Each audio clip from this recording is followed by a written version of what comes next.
Hello, welcome back to my embroidery studio, and today we're going to stitch out a design, one of the daily freebies. So I'm going to go to my folder and I haven't decided which one to do yet. Sometimes it's nice to see the file names rather than the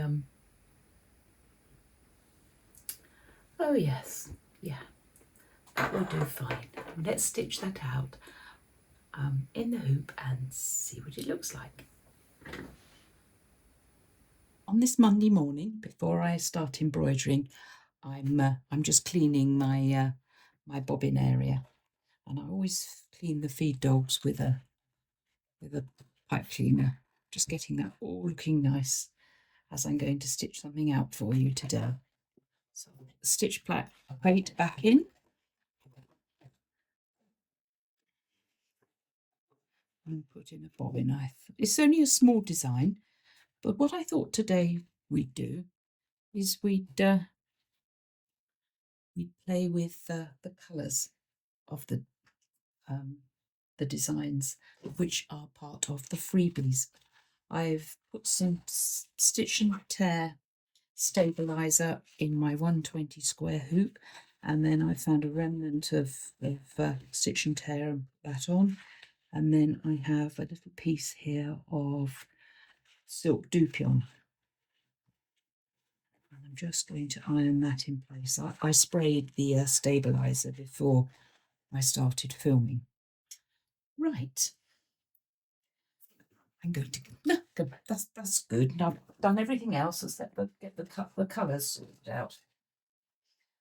Right, I've got some colours here, and I'm going to change them.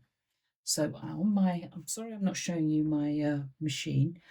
On the screen, I'm pulling up the leaves. I'm going to attach the hoop. Now, this design is, I can't remember which one it is now, but it's the one that's got quite a few flowers in it. I'll try and remember to put it up on the screen. So I'm going to do a slightly darker green. I'm not going to play too much with the overall effect of the designs. So I'm going to use my favourite green, which is 129, which is called Light Putty. I love this colour. It tends to be the one that I use the most. Right, I'll thread the needle, and I'm first of all going to, my machine does a box of basting stitches to secure the layers together, but if you open my designs with OAS on the end, you've got that option. So I'm going to do the basting around the design.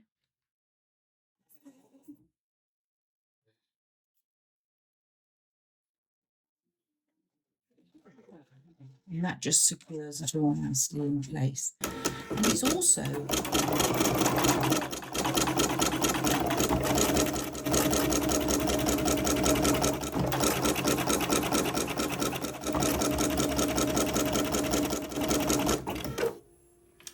I want to show you something. Look at this. It hasn't stitched it at all. And I'm going to explain why. With some machines, and I do find this happens more with the top of the line machines that are around now.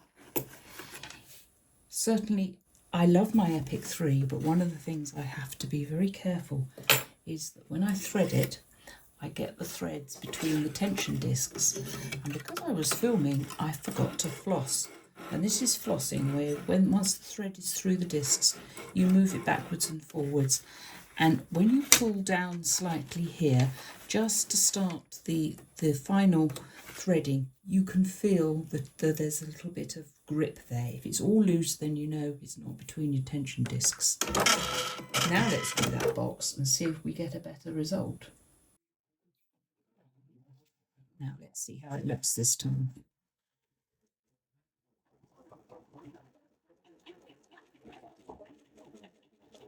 Can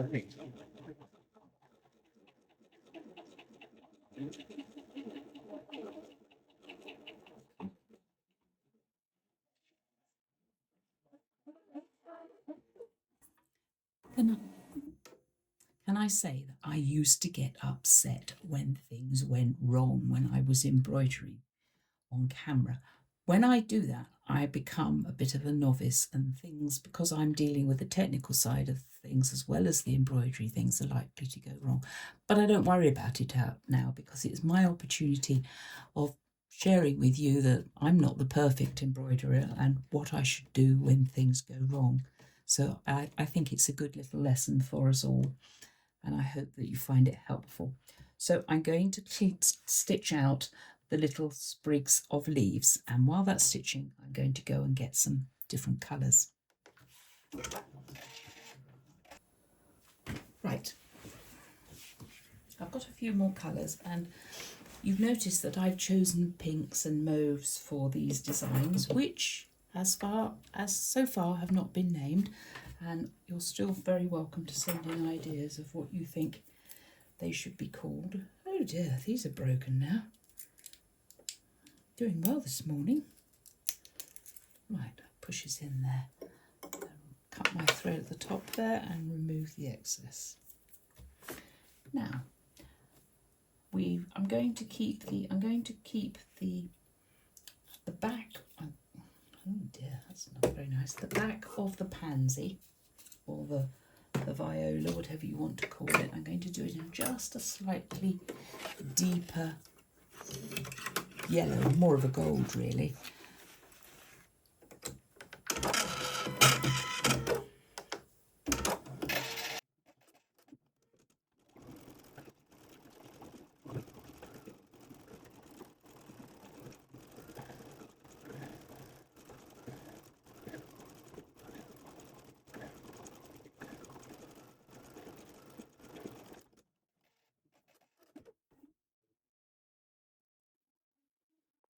I've stitched out the off-white in this design, and as you see we have these three little leaves which I've put together, and I've put an outline around them. I often think that it's called an offset because it's not, doesn't actually outline the embroidery. It's offset by a certain amount, normally about 1.75, and I tend to do that because I think it softens the overall embroidery.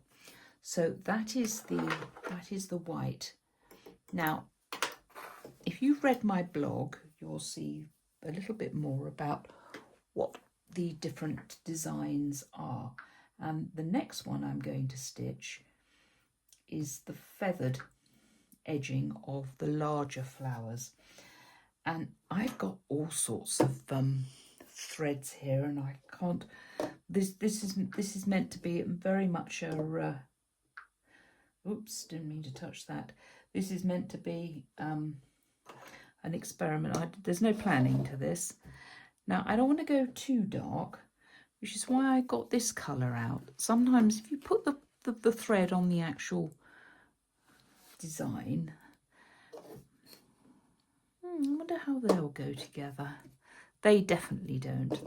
When you put two colours together, I think it's very important that there isn't too much difference between them. Now there's quite a stark difference, but those two are quite nice. So what I'm going to do is I'm going to do the outside, the feathering edge of these large designs, and I'm going to do those in, this is a dark ecru 1128. I only use salty rayon colours.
Right.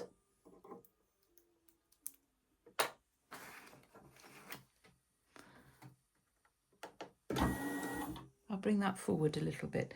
Now that is quite a dark colour for such dense embroidery, and as you can see, this feathered effect gives it almost a felted look, and I quite like it. So far I think all these colours are going together quite nicely. I'm just going to test this one here, and I'm wondering whether it's going to be too dark, because I don't want these flowers to shade out the others. So let's see what other options we've got. I could put a lightish colour in, and I think that's what I'm going to go for. Now, you may be wondering why I don't just sit down at my software and change the colours there so that things can't go wrong. Well, that's not true. What you see in your software, flossing the thread, is not necessarily how the colours will look when you stitch them out. And I quite like the I've playing in this way, I've made some wonderful discoveries. I've also done some stitch outs which I'm not prepared to show to anybody, and they've been an absolute failure. Now this time we've got this I think it's called bone or something like that. It's going to do the top of the viola, and it's going to do the little, we have a little pearl here at the top with a French knot in the middle. So let's see how that goes.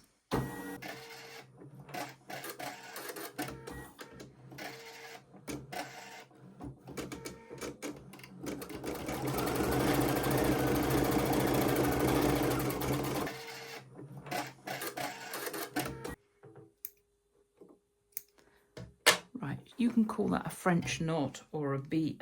You can call it a pearl or a bead. I'm going to turn this off now.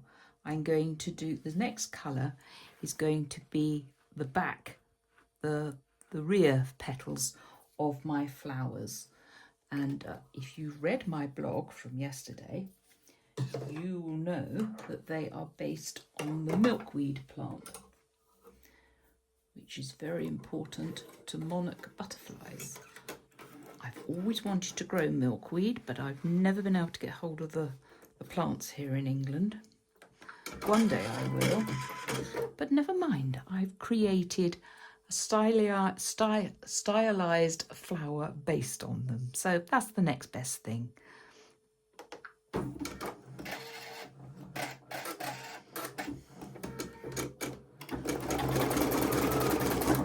I forgot to say, I'm going for yellow now. I don't want it to be too light, but I want it to be a contrast to this dark. So I'm going for my good old favourite gold, which is 1070 and Sulky Wren.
I must say, I'm extremely pleased with the balance of colour in that. I think that gold was a very good choice. I'm going to keep it on the side there because I think I may use it for some of the centres when we finish off the design.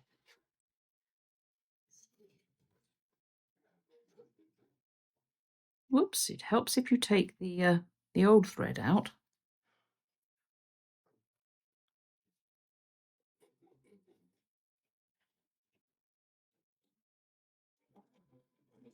I'm now going to do the petals that sit on top of the ones that we've just done, and I'm doing this in a, I think it's called Primrose, which is Sulky Rayon 1066.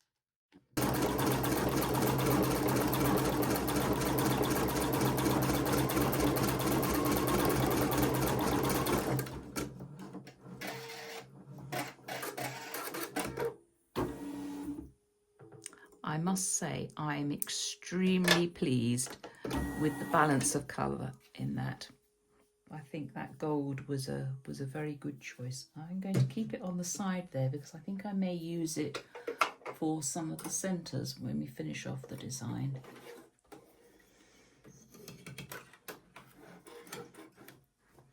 Whoops, it helps if you take the old thread out.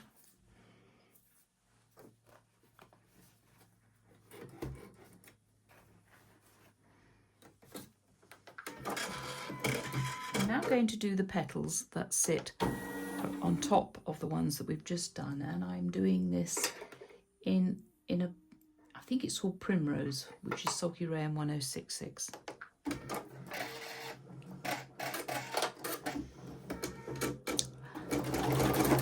I'm hoping it will be enough of a contrast.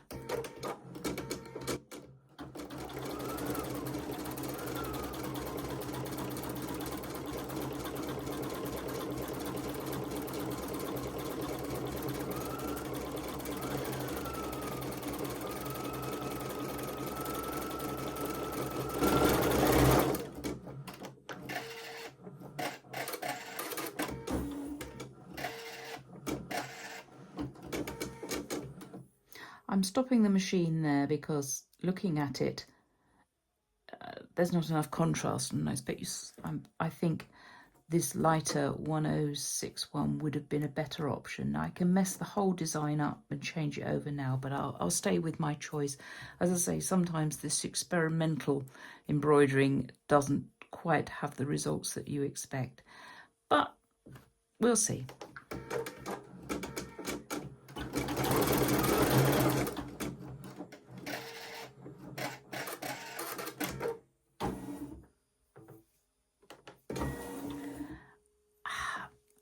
I wish one of these colours needs to be lighter. I'm not quite sure which.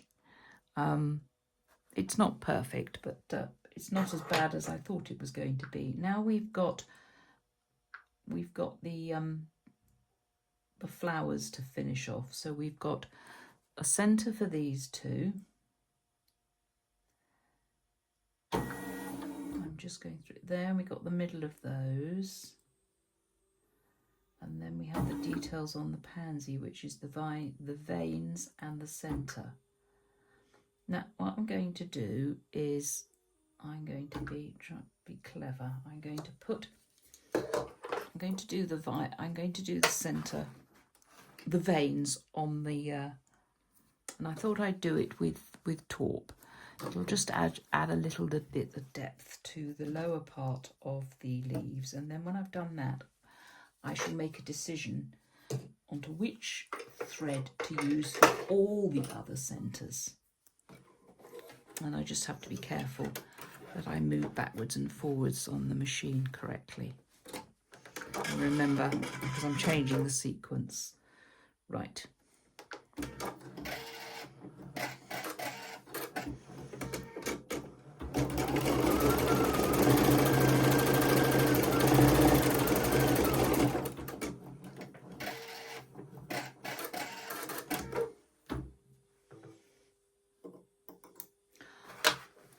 Although that's quite a dark thread, it almost sinks into the satin stitch below, so it doesn't look too dark.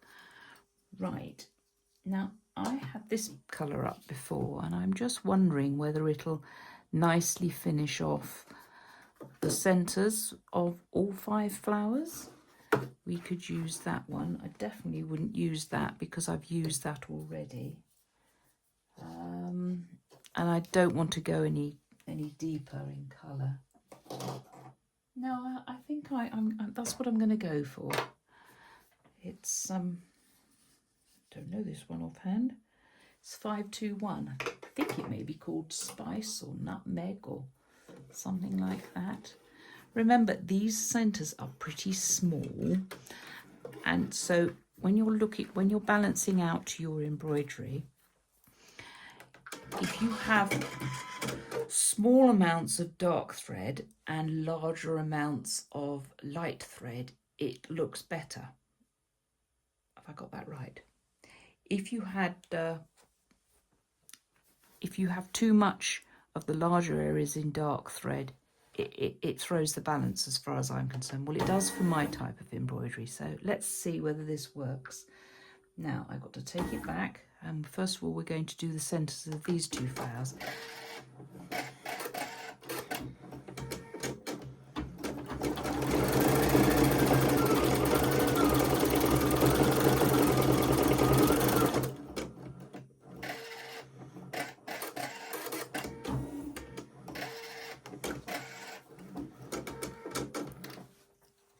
Just trim that off.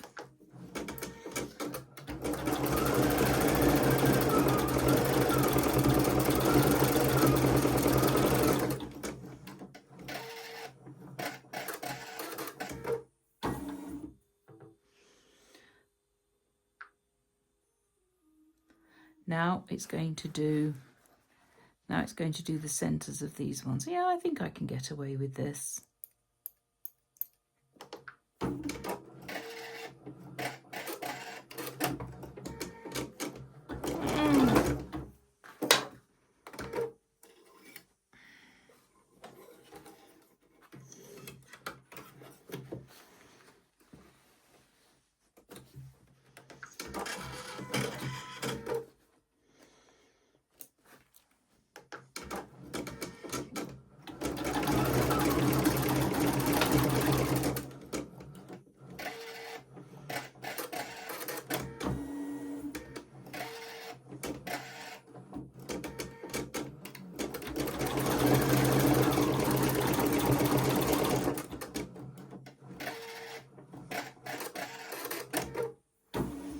You can't see how all the colours are going to look until they've all been stitched out, because they change the overall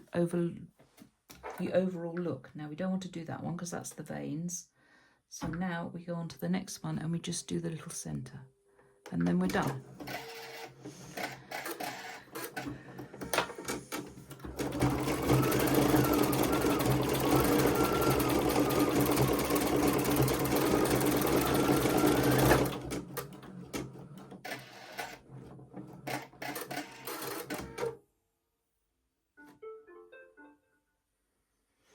Right, here is the finished design. Now, overall, yeah, I'm quite pleased with that. The two things I would change would be the outline. I would change these colours, and I would make a little bit more of a contrast here. So basically what I'm saying is these petals have too much contrast and these ones don't have enough. The little bead in the middle with the French knot in the middle is perfect. But no, so that is that design. I've stitched it out for you. So do experiment with colour. As you can see, I love playing with shades of the same colour, going for tones and shades rather than, you won't see me embroidering with many primary colours. I like the subtle shades, and yeah. So I give that about 7 out of 10, but then I've been told many times that I'm too much of a perfectionist, but I thought it would be nice to play. And as you can see, the darker your colours become, the less heirloom the embroidery will look, because that delicate look is lost. So I invite you to play with these freebies and send me photos of your stitch outs, please. I'd love that. Now, how do you get hold of this? I'm calling it a freebie, but no doubt if you've been to Graceful Embroidery, you can't find them anywhere. These are only freebies to members of the Graceful Embroidery Group Forum. So the important thing is to join as soon as possible. These freebies are open to everybody this September and October during the birthday event, but the birthday event finishes on the 7th of October with a grand finale, and only members will take part in that, and they will get, instead of one design, they'll get quite a few on that day. And so it's the day before, which is the last day you can join the group forum this year. It will close to new members for a little while and then open again in late October, early November. So we repeat something like this every year, so don't be discouraged if it's come and gone. There will be new freebies hopefully next year when we celebrate 18 years. But in the meantime, I just wanted to say that these designs will be part of a future collection. It's not named yet, so if you've got any ideas, I'd love to hear them. And the name of the collection will actually be announced on the grand finale day, which is Monday, October the 7th. Thank you for watching. And if you're not subscribed to my channel here on YouTube, I'd love it if you did subscribe and hit the little bell so that you get notified every time I upload another video to YouTube. And please, please leave a comment. You tell me what you think of this design, this stitch out. Oh, and the design, but I'd like to know how you would rate the colours. So leave some comments. That's great because it gets more people, it gets the video noticed and more people come along. I'm just turning it so you can see different aspects of it. I won't lift it up because it'll mess up the camera and it'll go out of focus. So until next time, thank you so much for watching and being involved in today's little section of our birthday event. So until next time, happy embroidering. Thank you very much. Bye.